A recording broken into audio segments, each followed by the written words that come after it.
Now, many of us have heard about the 50-year mortgage. What I want to do is to examine the 50-year mortgage with time value of money for two reasons.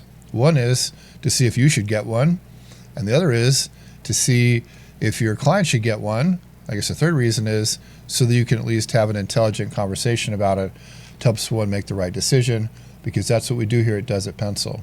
We make decisions and we help people make the right decisions. That's what this is all about.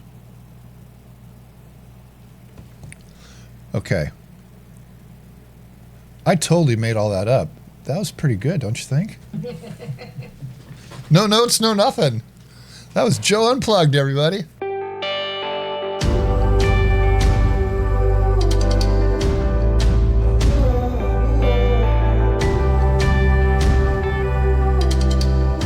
All right, everybody. Welcome to today's Does It Pencil webinar. A little breaking news. A lot, always. This week it had to do with the real estate industry, and I thought I would use the late breaking news this week as an opportunity to start the first week of the next 3 weeks. As I said on the email, people have asked me, can you just do calculations for us? You haven't done enough calculations lately. Well, if you need calculations, I'm your boy. So this week we're going to do time value of money. Next week we'll do income expense. The week after that we'll do internal rate of return. But this week what I want to do is time value of money against the backdrop of the 50-year mortgage, okay? And as is always the case when I teach a class or do a webinar, I am going to do my very, very, very, very, very best to keep this not political, okay? And there might be a little bit of politics, but mostly this is just the math. So let's just kind of start out with a little history here, a little foundation, a little understanding, because I think it's important to bring us current to understand why the government is proposing the possibility of a 50-year mortgage, okay? So the first thing is this, and I'm not going to write this part down. I'll write down the calculation part, but this part you can just make notes as needed, okay? So the first thing is, let's make sure we're using the right words. We don't really use mortgages anymore. They're promissory notes with deeds of trust. Okay, so a mortgage gives you something called equitable title, and that has to do with the judicial foreclosure process. If the note holder, is it the holder? No, the note maker defaults, and the holder has to seek action. Instead, we use debt and security instruments known as a promissory note and a deed of trust. So we're going to set aside the deed of trust. We're not going to talk about non-judicial foreclosure. We're talking about the composition of the promissory note. That's the part we're doing today, okay? So a note is an IOU, and after it's signed, it becomes a form of debt, okay? Now, the easiest way to think about this debt is it's really a bond, okay? And the note holder, note maker, I get these wrong. The note maker makes a payment every month to the note holder over a certain period of time, okay?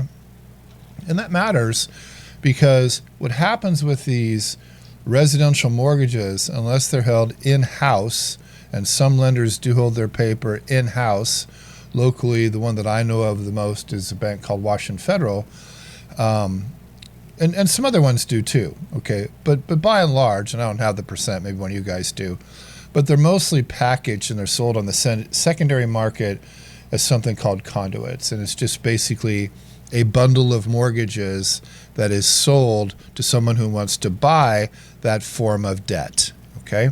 Now, this story that we're in right now, it really touches back to the COVID time, okay? The 2020, 2021, 2022 era, and even before that to the 2008, 2010 era. Okay. Now, if we go way back to 2008, 2010, that's when the whole economy melted down. And a significant portion of that meltdown, again, I cannot quantify, but I was there. I lost a lot of equity at the time. Actually, I lost a lot of things, but equity was part of them. There was defaults, people who couldn't pay their debt. And so all these people were left holding the so-called bag, and they were pissed. And we had all these foreclosures, and the market crumbled, and short sales, and all that kind of stuff, okay? Fast forward to the COVID time, 2020, 2022, we're all in lockdown and the world economy has basically stopped. So enter the central banks. And in the United States, it's called the Federal Reserve Bank. And as I've said before, too many times, primarily the Fed serves two functions in our economy. It is the money supply and interest rates. Okay, they do a lot of other stuff too, but that's their two big functions, especially in the real estate conversation. So during the COVID time, as we all know, they dropped rates from what was about in the sixes, something like that. Suddenly it went down to about the threes and even dipped into the twos. And that was the last big refinance boom that we had in the market. Okay, now there were two things going on concurrently. One was everybody who had a note said, oh, I can get it cheaper? Pfft, I'm in, duh. And I mean, the rates had dropped so much that depending on where you were on your original note, you had no cost out of pocket and you were saving yourself a hell of a lot of money on interest. I mean, at the time, like, who wouldn't do that? And concurrently, you had the market as a whole jumping by leaps and bounds because suddenly it's like everything was on sale. And why is that? That is because in time value of money, and specifically when people go to borrow money to buy real estate, the qualification process starts with the payment. And the payment is based on your wages or perhaps your portfolio, whatever it is, where they come with your payment, and then they do time value of money to figure out your loan amount. Well, if the payment's the same, the interest rate goes down, the present value goes up automatically.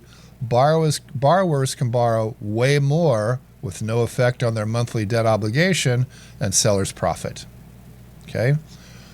It was kind of a perfect storm at the time because we had massive appreciation. And the market got bought up. And then it stopped because that's what happens in these markets. Okay, the real estate market is very different from the stock market as a market. Okay, suddenly, no more houses. So then what happens? The price of existing houses goes way up. We come out of lockdown, all of a sudden, oh my God, we got this thing called inflation. Imagine that. We're locked down for 18 months. They flood the economy with $7 trillion of money, and there's no stuff. Suddenly, they're like, okay, you can go buy stuff now. You can go out to eat. You can do all the stuff you haven't been doing for almost 2 years. And we're like, woohoo, and there's no stuff to buy. And that's why we had inflation. That's why it was. And suddenly the Fed went, oh my God, we can't have this. Our target is 2%. We must increase interest rates to slow the economy and pull hard currency out of the money supply. And that's what they did. Then we went, oh my God, you want me to go out and actually borrow money to buy a new house at 6%, 7%? Why would I do that when I'm paying 2.75? I mean, makes sense to me. So there was this giant conundrum. Okay? And it was a big conundrum, and it's still a conundrum. Because what it has led to is what we call in the collective a housing crisis. Okay? Now, the crisis has a lot of parts to it. It's not just a lack of supply. It's also a lack of affordability. And the backdrop that's coming, boys and girls, whether we realize it or not, is the aging of the population. And there is a day coming, and it's not too terribly far away, where there's going to be more dyers than buyers. And then the market's going to go the other way. The day will come that there will be way more houses than people live in them. Why? It's demographics. There's a book you should read if you're interested in it. It's called Demographic Cliff, written by a guy named Harry Dent Jr. He's a futurist. And Harry Dent is a guy that you either love or hate. There's not a lot of middle with Harry Dent. But I've read most of his stuff, and you can look him up on the YouTube and see what he has to say. The thing I like about him is he backs up his shit. He doesn't just say, oh, it's apocalypse, everybody run. He goes, no, there's going to be a problem, and this is why. And he connects the dots. That's why I like Harry Dent. A lot of people don't like him. He backs his stuff up, though. And so, yeah, this day is coming. I don't know when it's coming, but it's coming. But that's not here and now. We're here today to talk about here and now. And so last week, our government says, hey, we, you know what I'm talking about, can solve our problem. The 50-year mortgage. Ta-da! That'll make all of our troubles go away, and that will free up the market. Okay? And I'm looking at this going, oh, that's just a time value of money problem. Duh. All right, so let's start now and just do a quick review of some key concepts of time value of money, and then we'll dig into how they apply to the 50-year mortgage, okay? All right, so this is basically the course 1 lecture in Does It Pencil about TVM, which is time value of money. And the first thing to understand about time value of money is that there's 5 keys, and they live in the top row. And let me turn my calculator on here, and then we can all play along together.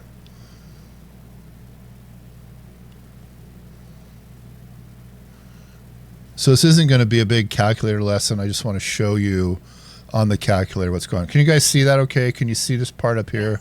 Yeah. Okay, good. Okay. All right, so in this top row, this is the part that we play with time value of money. So we have N, IYR, we have PV, PMT, and FV. Sorry about, let me turn the volume down here. I have a lot of other people that are trying to get hold of me right now, but I'm busy, damn it. Okay, so these are the 5 time value of money keys, and in Does It Pencil we talk about these extensively, but basically what I want to just say for now is this. The methodology is to find 3 and solve for the 4th. That's how we do any time value of money problems. And the second thing is you have to have the correct number of payments per year depending on the problem that you're solving. Okay? So what we're going to do first is we're going to just solve monthly payments. And if you see right here in my display, it says PYR12. Yours needs to say that as well. And here's how you do it. You press these keys. You type in the number 12, just 1, 2. And then this key right here in the left-hand quadrant, left-hand column, third one from the bottom is what I call the gold key. You press that. And then the top row, you press the second one from the right that says payment, PMT. So it's 12 gold key payment. And what that will do is in your register here below the digits, it should say PYR:12. That means you're in monthly payment mode. Now over here on the right, it also says I'm in end mode. We solve all time value of money calculations in Does It Pencil in end mode. And if you look at this key right here, the second one, second row far right, the one that says MAR on the top, on the bottom it says BEGEND. So if you just toggle this one back and forth, now it says begin mode, now it says end mode. So it's gold key MAR, you want to be in end mode. Okay, that's how you set the calculator to these calculations. 12 payments per year for monthly payments, and then end mode, okay? All right, so I did a little Googling, looking around, because real estate's a local sport. And what I found last night was that the median home price in 2025 in America, okay, now the median is, it's like half or above and half or below. That's what median means if you look at a scatter diagram. So the median home price is $410,800, okay? Now, if you're in Seattle, you're gonna go, yeah, for a birdhouse, whatever. But that depends, you know, the whole country, all right? You know, left, middle, right. So to use simple numbers, just to illustrate points, which is what I'm really here to do, I'm gonna bump that up to 450,000. Okay, we'll use that as our price example. And the second thing I'm going to put on the table now is I also did some Googling around. Actually, I Bing because I'm from Western Washington, so I have to do the Microsoft thing. But anyway, I was looking up the average price, or excuse me, average amount of time someone actually owns their home. And according to the search engine, it says about 12 years. I saw as low as 2, I saw as high as 20. Your mileage may vary, but to do the interest calculations, we have to have a date certain. So I'm just going to use 12 years as that number, and that's why I'm using it. Okay, we'll get there. That's not happening now. What I'm going to do right now is just to review how we solve for a monthly payment using time value of money. Okay, so this is how we do it. So let's start out assuming a 30-year mortgage, and let's just say the price of our subject property is $450,000. Okay, if I'm going to get an 80% loan to value, my loan is going to be $360,000. Okay, that's 80% of the price. My term, and this is the amortization term, my first example, is going to be 30 years, and my rate, which is my interest rate, is going to be 6.25%. Okay, just pretty straight up standard vanilla American mortgage.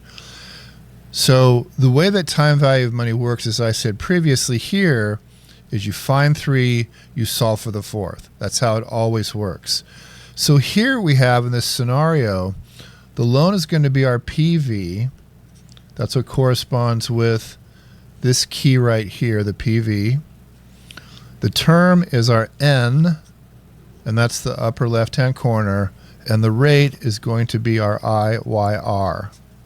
And that's this one right here, okay? Now, if it's been a while or if you've never seen this stuff, take Does It Pencil. I'll teach you exactly how to do it. Full length, rewind, the whole deal. But for today, we're just summarizing, that's where we're at. So we want to solve for the monthly payment first. Okay, that's the first thing we're going to do, so let's do it. Now, I'm in 12 payments per year, so I'm going to press the gold key and then the C key below it. That clears everything. And then I'm going to type in this number here, $360,000. I just want the loan amount. And then I'm going to tap the button in the top row that says PV for present value.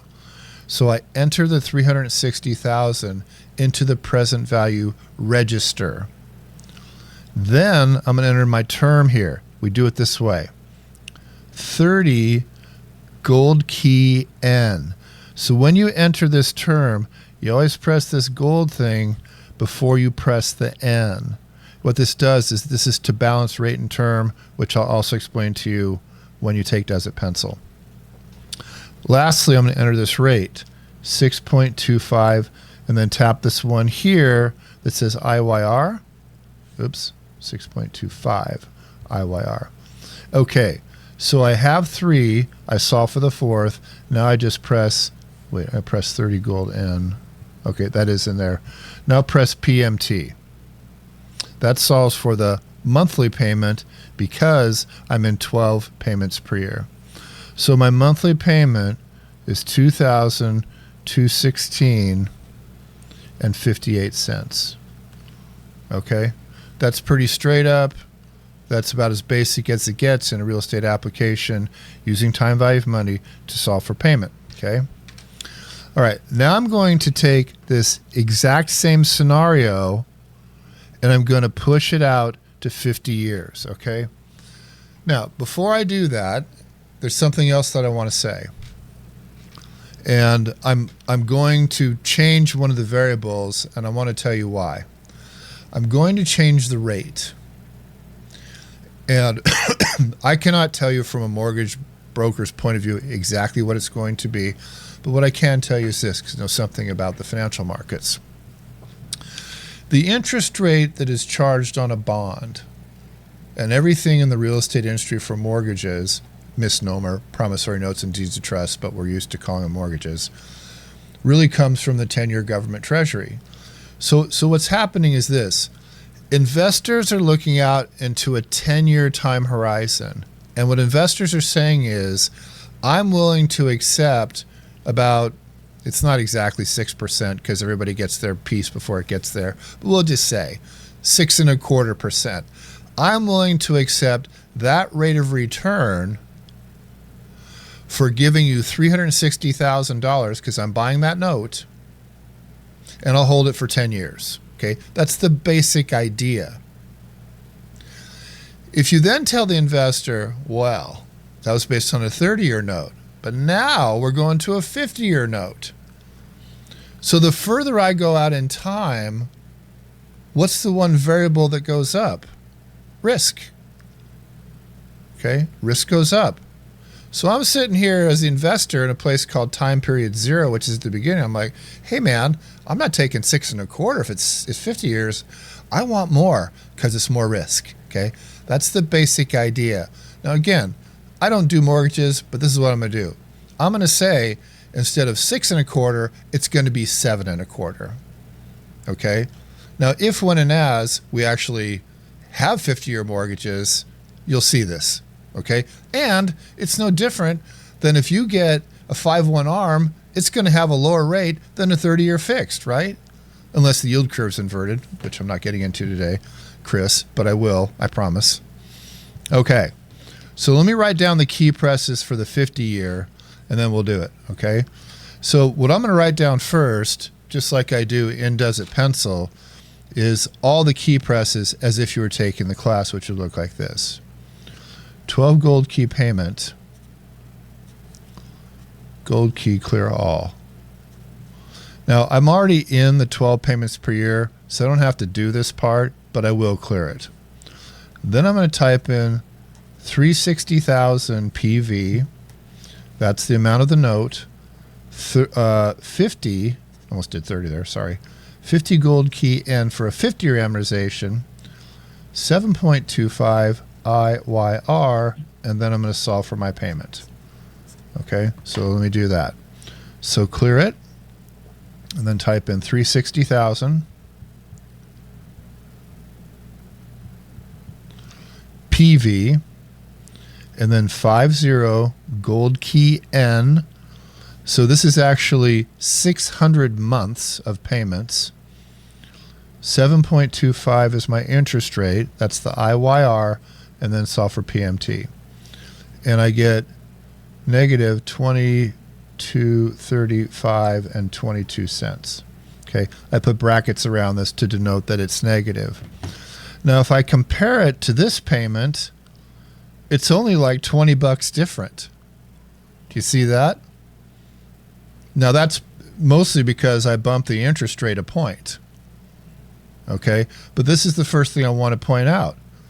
This is not going to do a hell of a lot on a monthly basis for a borrower with this much of a loan. Okay, now, if you carry this loan out further, the disparity would become greater. But it isn't a hell of a lot different in terms of the monthly payment. Okay, so that's that part. All right, now what I'm going to do is to show you a very simple XY graph, which looks like this.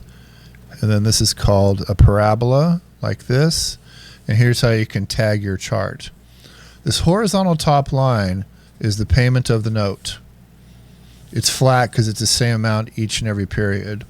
This vertical axis is the rate. This horizontal axis is the term. And this is the beginning, which is 0.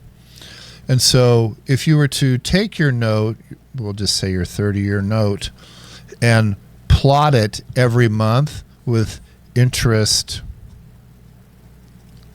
and principal, what you would get is this inverted parabola. Okay, and what this simple graph shows us is the relationship of interest and principal excuse me, over the life of an amortized loan. Okay, so in any loan that amortizes, the borrower pays more interest at the beginning, less principal, more principal at the end, less interest. Okay, so it just kind of makes sense that if I change this into a 50, now suddenly in this, especially like the first, we'll just say 10 years, the borrower's paying way more interest than they are principal on a 50-year loan, even if the rate's the same.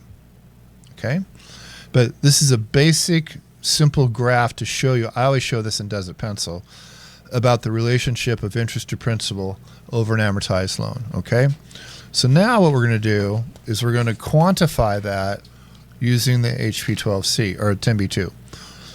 So this is how we do this. This is to determine interest on a note. Okay? So what you do is, just like we did before, you enter the present value, the term, and the rate, and you solve for the payment. Okay? And then, once you have the payment loaded in, we're going to press gold key future value, which, if you look at the bottom of it in gold or orange, it says amort. And what that will do is that will take us to a new screen, and then we'll figure out what the interest paid is. Now, I'm going to do this over 10 years, okay? So I'm going to do $360,000 for 30 years at 6.25. That was the first note, okay? So clear it by pressing gold key clear all.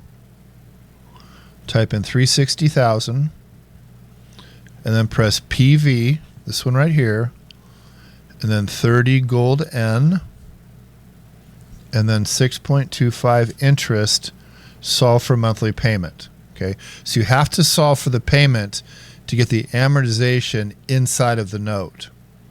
Now I'm going to press gold key future value, and that takes me to this new screen. Okay, what this is, it's a payment by payment amortization of the note. So what I'm going to do is right here, this box, because it went from 1 to 360 because it was a 30-year note, I'm going to tap into that box, and I'm going to erase the 360 and type in 120, 120 months for 10-year payoff, which was my assumption set at the beginning. Then I'm going to press this key right here that says update. And what I can see is that total interest paid over the first 2 years, I'm going to put sigma interest, is 202,246 rounded. 9, I think it says. 209. Oh, sorry, you're right. Thanks, Kelly. 209,246. That's a 9. Okay. All right. Now I'm going to do the same thing that I did over here. I'm going to flip-flop it, and I'm going to do PV is 360,000, same loan amount, and the N, instead of 30 years, is going to be 50. I'm going to use 7.25 as my rate and solve for my payment, and then press gold key FV. Okay. So let me go back here. Clear the whole thing with gold key clear all. 360,000 PV 50 gold key N. Again, this is 600 payments. 7.25 is my rate. Solve for my monthly payment. So again, 2235 just like before. Okay. I'll put this down here. This is 2235. All right, now I'm going to press gold key future value and tap into the 600 and make it a 120 for 10 years, 120 months, and press update. And my interest is 257,659 rounded. Okay. Now I'll just do a quick calculation here to get the delta or the difference between these two. So if I take 257,659 minus 209,246 equals. So you typed the wrong number. I wish I could say that's nothing new, Mr. Math Teacher. Minus 209,246 equals. Okay. So the delta is 48,413. Okay. Now if I divide that by 10 years, I'm paying on the 50-year note about $4,800 per year more in interest. But so this is the interest delta for 10 years. But let's look at the monthly payment delta. Okay, so this is going to be 20. This one over here was 2635. I didn't write down the first one, but I have it here. And the first one was 2217. No, sorry, this is 2335. That's a 3. So 2335 minus 2217 equals. So my payment difference is $118 a month between these two. This one, or the 30-year being less. But look at this interest difference. $4,800 a year more in interest than I'm paying on this. The banks will love this. Oh, totally.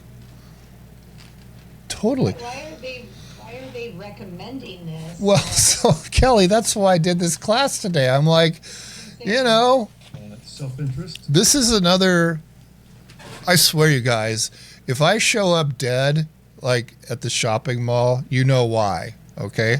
Or if I'm in prison for my tax return when I was 19, you know why, okay?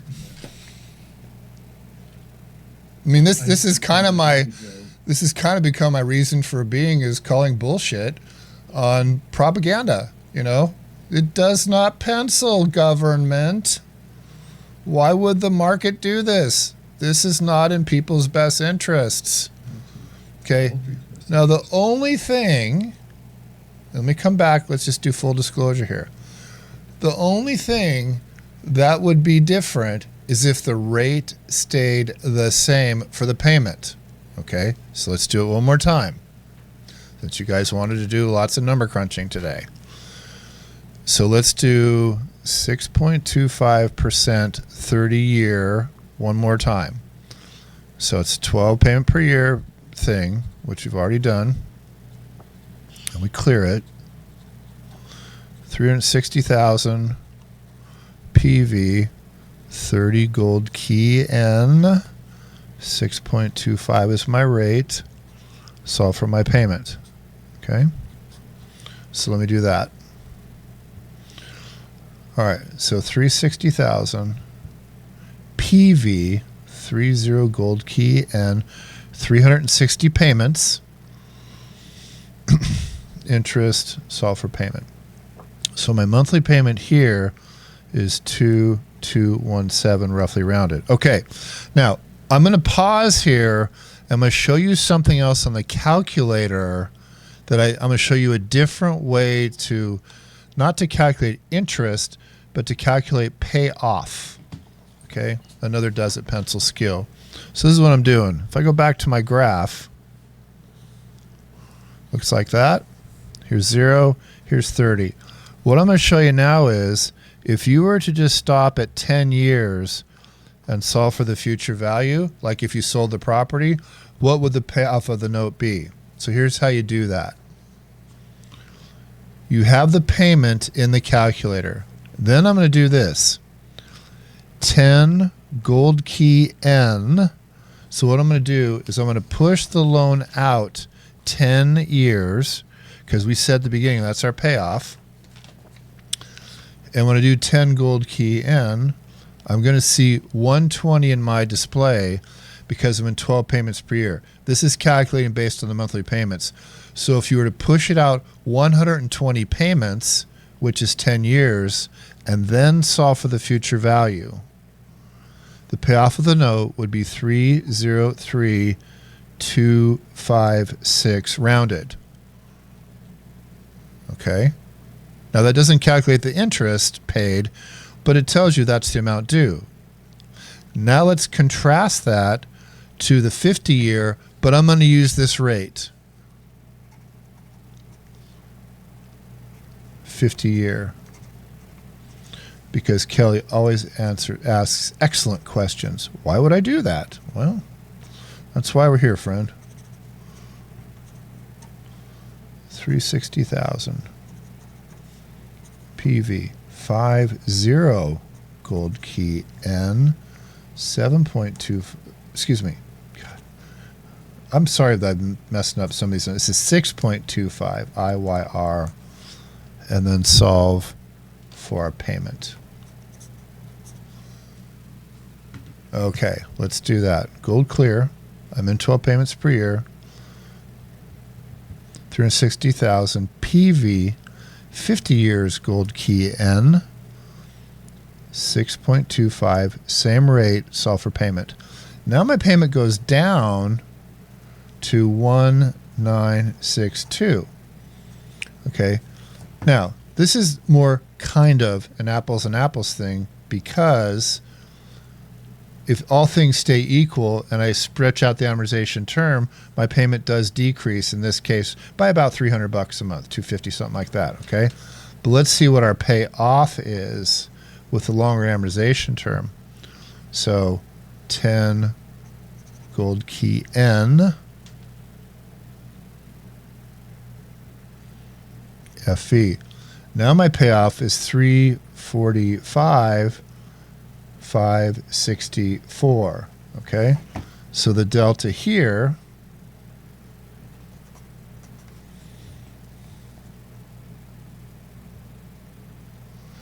I just rounded that to 564. If I subtract 303,256 equals, the difference is 42,308. Okay, which at the same interest rate, because the first one I did at a point higher, over the same amortization term, excuse me, the longer amortization term, my payoff is $42,000 more with the 50 year, because I paid so much more interest than I have paid down the principal. Okay. So either way you look at it, it's just different ways of looking at the same thing. Either way, you want to be the bank. It's like Craig, it's like Jeff said, be the bank. Hell yeah. Be the bank. But at that weird metaphorical place called the end of the day, interest is interest. It's a cost. It's not an equity. It's like paying for energy. Poof, it's gone. Or Starbucks. Exactly. So Kelly, what do you think? Would you take out a 50-year mortgage? Hell no. Good Lord. I paid my mortgage off in 17 years. Oh, good for you. It would have been 15, but I, you know, Stuff a happened. new rate after 2 years. And so it's restarted it again. But I always tell my clients, if you make at least one extra payment a year, you'll knock between 8 and 9 years off your mortgage. Yeah. I mean, to me, the idea is to pay it off. And when people constantly pull money out to do everything in the world, I always caution them against it. The best feeling in the entire world is to live in a home that's paid for. Well, that's actually a really good point. I'm glad you brought it up.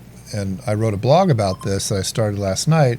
One of the things I said in the blog was, whenever you take out a mortgage, promissory note, the first thing you have to think about is, how long am I going to own this thing? Mm-hmm. That's always the first question with debt. How long? Mm-hmm. Okay, Chris, do you have anything to say about 50-year mortgages with your life and your clients and your world and all that? Well, as somebody who paid off his mortgage this year, I think shorter is better. I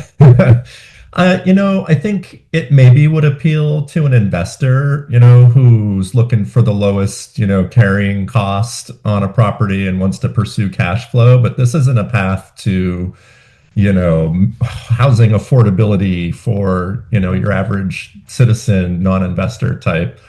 To Mercedes' point, if you're saving $255 a month times the 120 months, you're holding ultimately 30,600 more. And if, you're giving up, what was it, 42,000 or something in interest, there's a, $12,000 delta there. Maybe it's not as bad as it looks. Yeah.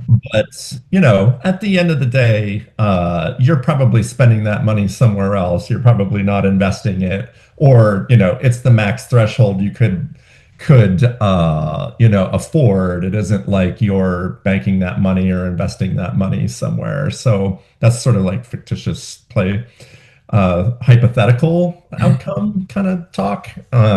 It's Starbucks money. Yeah, but at the end of the day, I agree with the general analysis that, this is something that's really more about the banks making money and not really much about us as consumers. And as we all know, the 30-year being higher than the 50 is going to be higher than the 30. It's not going to be a constant rate. I mean, it's not going to be holding the 30-year to a longer term. So, I mean, the 30-year percent to a longer term, right? So, you know, that second round of analysis that we did where we held the rate constant isn't reality, you know. Yeah. No, it's going to be a bigger rate if you push it out further. It has to be. Banks are going to make money hand over fist for sure. Interestingly, Joe, if 50-year were the norm and they were coming out with a 30-year as like an option, if you will, or something that was being discussed, you could position using this scenario that we had that for an extra 255 a month, you could buy into greater future equity in your property, right?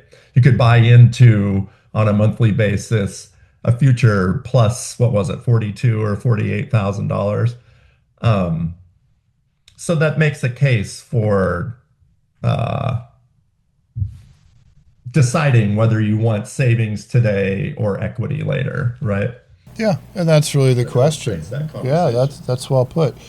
In one of the new add-on modules that does at Pencil for 2026, and I don't know which heading this be to your investors or kids or somebody, but I have a template that I built that I'm going to go back and re-up. It's an Excel spreadsheet that shows you payment by payment what Kelly said. How much sooner will you pay off your note if you just add like $100 a month or something like that? I'll give you a template so you can just press a button and go, here's the answer. Matthew, you've been pretty quiet today. You're usually out there just beating the street and pounding the table and saying call on me. What do you think about all this? Well, thank you so much, Joe, for elaborating on this. Receiving a new truth is adding a new sense, and it actually opened my eyes. I've been hearing what everybody has opinion on this, but this is the fact that you have brought to the table. So it doesn't make sense from your analysis. I mean, to me, it makes it's like the people are going to get rich. Those that are rich are going to be enriched with the system. That is the way I see it.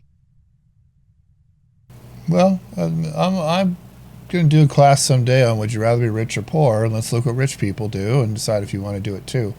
When I was on the bike this morning at 6:30, I watched a whole YouTube video about this woman from Massachusetts, a law professor, talking about how unfair the tax system is and how rich people don't pay enough money.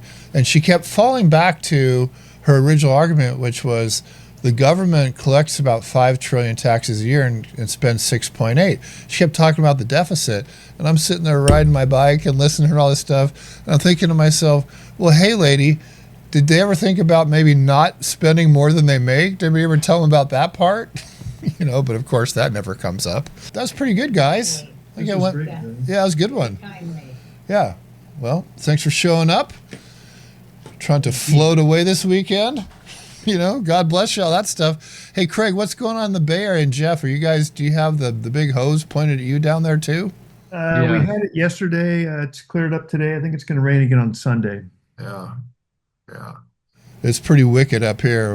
We're collecting 2 of everything.